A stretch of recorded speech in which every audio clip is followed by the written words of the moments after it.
Online স্কুলের পক্ষ থেকে সবাইকে স্বাগতম। আজকে আমি শেখাবো রাইট ফর্ম অফ ভার্ব। তো রাইট ফর্ম অফ ভার্ব শেখার আগে দুটি বিষয় জানা দরকার, একটা হচ্ছে পার্টস অফ স্পিচ এবং ভার্ব। তো দেখি পার্টস অফ স্পিচ কি। বাক্যে ব্যবহৃত প্রত্যেকটি অর্থবোধক শব্দ, বাক্যে ব্যবহৃত প্রত্যেকটি অর্থবোধক শব্দই হচ্ছে পার্টস অফ স্পিচ। এখন দেখব ভার্ব। তো পার্টস অফ স্পিচকে যে 8টি ভাগে ভাগ করা হয়েছে তার মধ্যে ভার্ব একটি। তো ভার্ব কাকে বলে? আমরা জানি সাধারণত কোনো কাজ করা বোঝালেই তাকে ভার্ব বলে। তো কোনো কাজ করা বোঝালে তাকে ভার্ব বলে। তো আমাদের পরীক্ষাগুলোতে সাধারণত একটি বক্স দেওয়া থাকে উপরে, এবং ওই বক্স থেকে প্যাসেজ আকারে থাকে সাধারণত প্যাসেজে, এবং শূন্যস্থান পূরণ করতে হয়। তো শূন্যস্থান পূরণ করতে গেলে আমাদের সবচেয়ে বেশি জানা দরকার হচ্ছে অর্থ, বক্সের শব্দগুলোর অর্থ এবং প্যাসেজটির অর্থের মিলিং করে করে তারপরে আমাদের শব্দগুলো লিখতে হয়। তো আমাদের ওই বক্সে কি কি দেওয়া থাকে সাধারণত? তো বক্সে দেওয়া থাকে হচ্ছে V1 দেওয়া থাকে, V1 দেওয়া থাকে, তারপর বি ভার্ব দেওয়া থাকে, বি ভার্ব, এবং হ্যাভ। তো আমাদের এই V1 থেকে আমাদের মূলত কি কি পরিবর্তন করে লিখতে হয়? V1 থেকে কি কি হয় দেখি। V1 থেকে V1ই হতে পারে, V1 থেকে V1 এর সাথে এস বা ইএস যুক্ত হতে পারে, V1 এর সাথে আইএনজি যুক্ত হতে পারে, V2 হতে পারে, V3 হতে পারে। আর বি ভার্ব থেকে কি কি হতে পারে? বি ভার্ব থেকে হতে পারে am, is, are, was, were. আর হ্যাভ ভার্ব থেকে কি কি হতে পারে? হ্যাভ ভার্ব থেকে হতে পারে হ্যাভ, হ্যাজ, হ্যাড। তো আমরা দেখব এখন V1 থেকে V1 থেকে কখন V1ই হয়, কখনো চেঞ্জ হয় না, সেটা দেখব। তো V1 কখন কখন বসতে পারে? V1 কখন প্রেজেন্ট ইনডেফিনিট টেন্স হলে V1 বসে। একটি নোট, থার্ড পারসন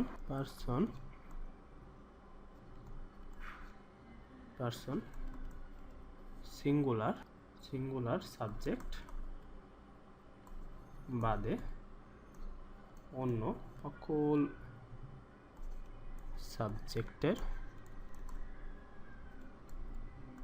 পরে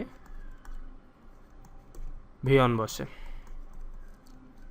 তো একটি উদাহরণ যদি দেখি তাহলে বিষয়টা ক্লিয়ার হয়ে যাবে। যেমন দে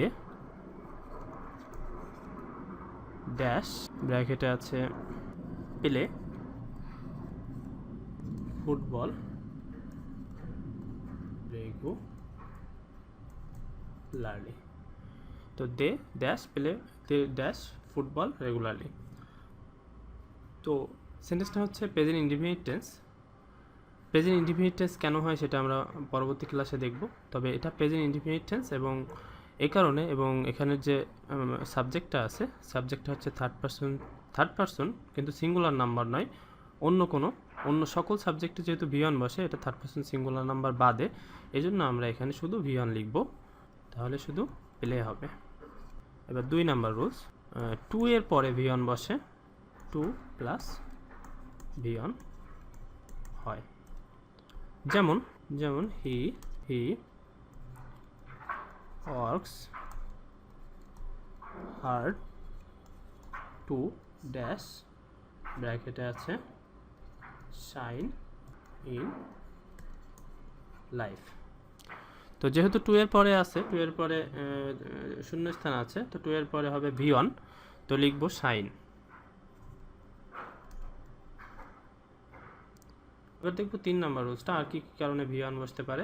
আমরা জানি মডাল অক্সিলারিগুলো কি কি? যেমন can, could, may, might, shall,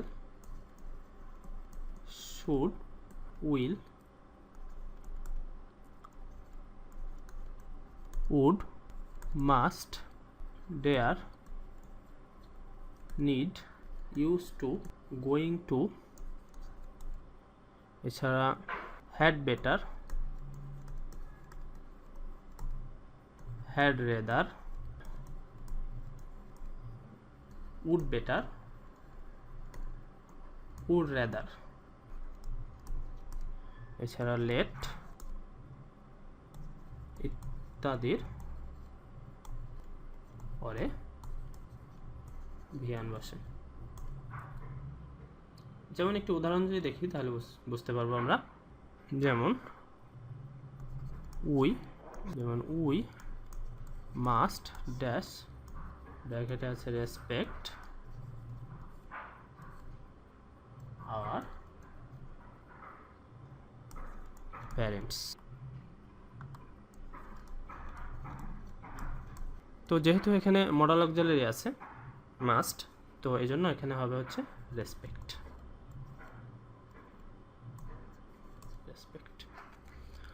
তো আমাদের সাধারণত রাইট ফর্ম অফ ভার্বে যদি এই মডাল অক্সিলারিগুলো দেওয়া থাকে তাহলে আমরা সহজেই ভি1 লিখতে পারবো। তো যদি দেওয়া না থাকে সেক্ষেত্রে আমাদের সেন্টেন্সের মিনিং করে বুঝতে হবে আসলে এই মডাল অক্সিলারিগুলো হবে কি না। তখন মডাল অক্সিলারি দিয়ে তারপরে ভি1 দিতে হবে। যেমন একটি উদাহরণ যদি দেখি, যেমন গভর্নমেন্ট ড্যাশ, ব্র্যাকেটে আছে টেক সাম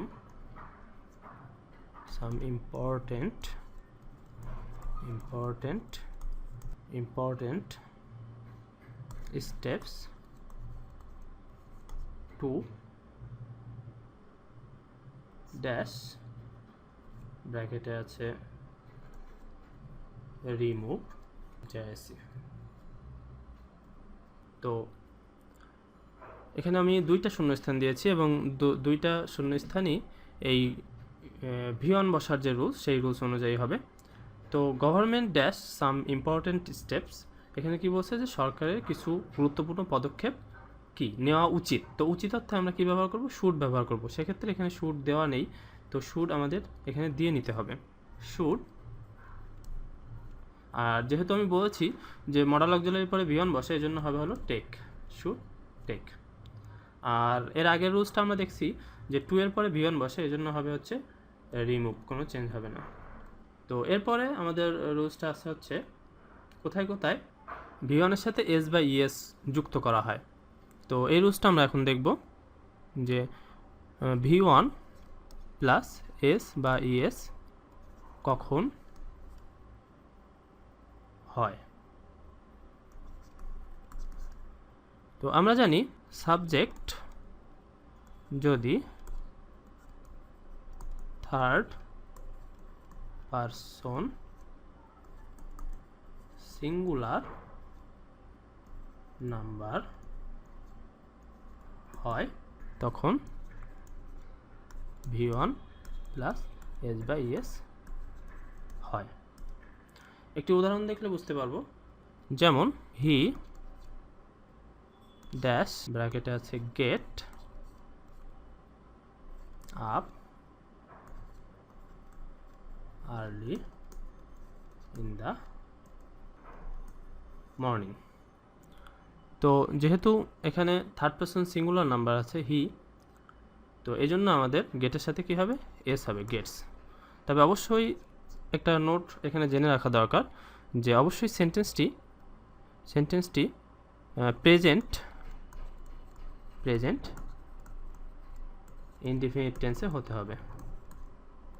যারা থার্ড পারসন সিঙ্গুলার নাম্বার বুঝতে অসুবিধা তাদের জন্য সহজে মনে রাখার উপায় হচ্ছে আই আর ইউ বাদে সকল সিঙ্গুলার সাবজেক্টের পরে ভি1 প্লাস এস বা ইএস হয়। তো আমরা পরবর্তী ক্লাসগুলোতে দেখব ভি ওয়ানের সাথে কিভাবে আইএনজি যুক্ত করতে হয় এবং ভি2 কিভাবে লিখতে হয় এবং ভি3 হয়। বি ভার্ব থেকে এম ইজ আর, ওয়াজ আর এবং হ্যাভ ভার্ব থেকে হ্যাভ, হ্যাজ, হ্যাড লিখতে হয়, সেগুলো আমরা পরবর্তী ক্লাসগুলোতে দেখব। তো সবাইকে ধন্যবাদ।